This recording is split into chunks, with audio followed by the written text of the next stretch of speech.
తీసుకురమ్మని చెప్పిన. ఈ అడవిలో మనకి పెట్రోల్ దొరికే మార్గం ఎట్టా తెల్లదా? పెట్రోల్ చెట్లే. ఇదేంద్రా ఇది కొత్త వ్యాపారంగా ఉండదా? పెట్రోల్ చెట్లు కూడా ఉంటాయా? చదువుకోలే మీరా. కొబ్బరి చెట్టుకి కొబ్బరికాయలు కాస్తాయి, కొబ్బరికాయల నుంచి కొబ్బరి నూనె వస్తుంది.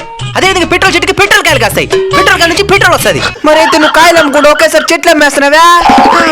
ఇప్పుడు కాలం మారిపోయిందా? కాయలు కాసిన సోపు వెయిట్ చేసిన మళ్ళీ ఈ కొమ్మ అయితే నేరుగా పెట్రోల్ ట్యాంక్ లేసినావా, అదే లోపల కాయలు కాసి పెట్రోల్ తయారవుతా ఉంటది.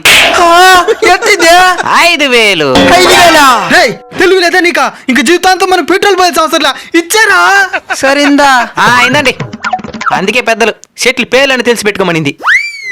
పెట్రోల్ వాసనే వస్తున్నది. తొక్కరా గిక్కరా, తొక్కరా గిక్కరా. స్టార్ట్ అవ్వలేదు మావా. ఎక్కడా ఈడా? ఇక్కడేదో కారు ఆగిపోయినట్టుందా? డీజిల్ చెట్లే.